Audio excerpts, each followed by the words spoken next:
इंदौर के राजेंद्र नगर थाना क्षेत्र के प्रभु नगर से पुलिस ने 294 चोरी के मोबाइल फोन जब्त किए।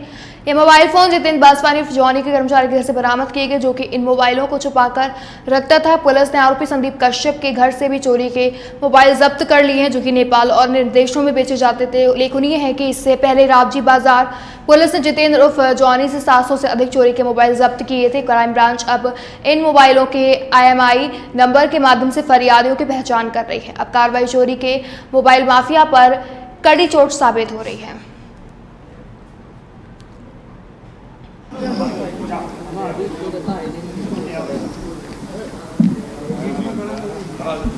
आरोपियों को खड़ा करके मत करो।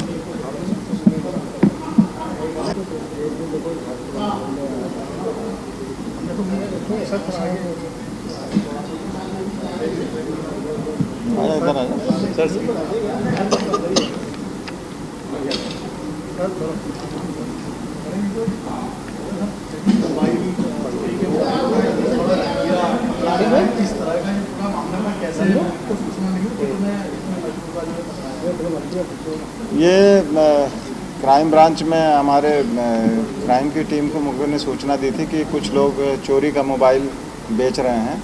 उस सूचना के आधार पर जब दबिश दी गई तो लगभग 294 मोबाइल उसके कब्जे से बरामद किया है और अब इसका परीक्षण किया जा रहा है कि ये 294 मोबाइल वो कहाँ से चोरी किए थे। इस संबंध में अभी प्राथमिक तौर पर हमने BNS 106 BNS के तहत मुकदमा अभी दर्ज कर रहे हैं अपने थाने में और अब इसका पता लगाएंगे। जो प्रारंभिक पूछताछ से जो जानकारी मिली है उसमें ये मिला है कि ये लोग नेपाल के रास्ते वहाँ नेपाल ले जाते थे अपने यहाँ से इंदौर से, और फिर चूँकि वहाँ के नेटवर्क को डिटेक्ट करना मुश्किल होता है, इसलिए वहाँ ये मोबाइल सेकंड हैंड भेज देते थे और प्रत्येक मोबाइल जैसी जिस स्थिति में रहती थी उस स्थिति के हिसाब से ये भेज देते थे। अभी इसमें 2 आरोपी हैं, एक आरोपी इसमें पकड़ा गया है और दूसरा इसमें फरार हो गया है। जो पकड़ा गया है उसका नाम संदीप कश्यप है और जो फरार है उसका नाम जितेंद्र बासवानी है।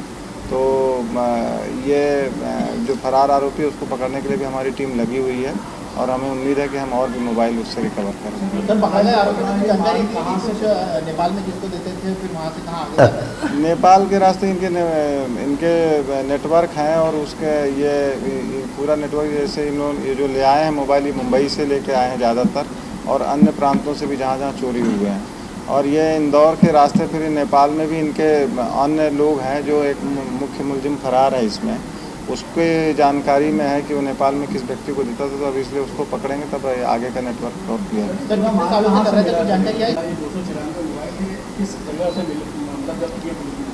ये अभी हमको संदीप कश्यप के घर से मिला है ये मोबाइल, और जब मुखबिर ने बताया था तो हमने जब रेड किया था तो इसके बैग में और अटैची में सब जगह जब इनकी तलाशी ली गई तभी मोबाइल रिकवर। कब से कर रहे थे ये पूरा रेकेट, कब से संचालित कर रहे हैं? ये इसके पहले भी ये जो मुख्य आरोपी है इसमें जितेंद्र बासवानी, ये 2-3 बार बहुत सारे मोबाइलों के साथ में पकड़ा गया है और ये तीसरी बार, जहाँ तक मुझे अभी बताया गया, तो तीसरी बार ये इस तरह के मोबाइल चोरी में ये पकड़ा गया है। मोबाइल जो है चोरी के हैं, लूट के हैं, क्या तरीका होता था इनका? ये पता कर रहे हैं बेसिकली। ये इसमें जो एक आरोपी पकड़ा गया है जितेंद्र जो जॉनी, जिसके यहाँ का ये नौकर काम करता है।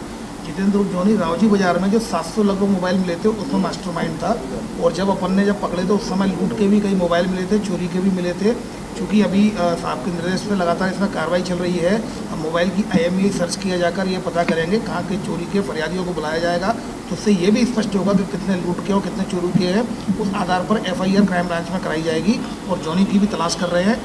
इसने एक्सेप्ट कर लिया है कि एक बार ये 60 मोबाइल नेपाल में डिलीवर करके आया है। इसने भी एक बार का एक्सेप्ट कर लिया गया, लेकिन हमें पूरा भरोसा है कि चूँकि जितेंद्र जॉनी लगभग पिछले 5-6 सालों से काम कर रहा है, उसका पुराना आपराधिक रिकॉर्ड है। ऐसी उम्मीद है कि नेटवर्क बहुत बड़ा नेटवर्क है। तो पहले भी पकड़े गए थे, अभी भी इनको पकड़ा जाएगा। 294 में ऑलरेडी DCP सर के द्वारा एक टीम बना दी गई जो IMEI सर्च करके फरियादियों तक पहुंच रही है। तो फरियादियों पर बात करने के बाद आगे की स्थिति और बेहतर ढंग से स्पष्ट हो पाएगी। सर ये चोरों से कॉन्टेक्ट है सर, चोरों से कॉन्टेक्ट कैसे चला? जैसा कि मैंने बताया, जैसे फरियादी मिलेंगे हमें तब फिर वो घटनास्थल मिलेगा और घटनास्थल से फिर हमें क्लियर होगी। हो सकता है बॉम्बे के भी हों, जैसे पिछली बार अगर आप देखा होगा रावजी बाजार वाले, उसमें कुछ महाराष्ट्र के मोबाइल मिले थे, मुंबई के मिले थे, पूना के मिले थे, दिल्ली के मिले थे, राजस्थान के मिले थे। अब इसमें फरियादी के मिलने पर ये पता किया जाएगा कि उससे छुड़ाया गया था, कि उसका चोरी किया गया था, या फिर उसने किसी को मोबाइल को रिपेयरिंग के लिए दे दिया गया था। ये सारी बातें अब स्पष्ट होगी फरियादी से कॉन्टेक्ट। क्योंकि दिन को तो बिल्कुल जॉनी जो है ये रावजी बिहार में, जैसा आपने बताया बिल्कुल सही कि बड़े माल के साथ टकराते हैं, उनको इस तरीके से छोड़ना कितना सही है या क्या ठीक है? ये क्राइम ब्रांच चूँकि ऑर्गेनाइज क्राइम पर काम करती है, तो हम चूँकि इसमें अभी अगर हम जितेंद्र के लिए लगातार टीम तो लगी हुई है, और इसमें जैसे फरियादी मिलेंगे तो फरियादी के आधार पर FIR होंगी, तो उससे जॉनी के खिलाफ और FIR की जाकर उसको फिर जेल भेजने की प्रक्रिया अपनाई जाएगी। पर ये डिपेंड करेगा कि किस तरह के मोबाइल अगर लूट में यूज हुए हैं, चोरी में यूज हुए हैं, कितनी FIR होती हैं, उसका आपराधिक रिपोर्ट लगाकर उसको जॉनी के खिलाफ कड़ी कार्रवाई की जाएगी। सर पूर्व में इंदौर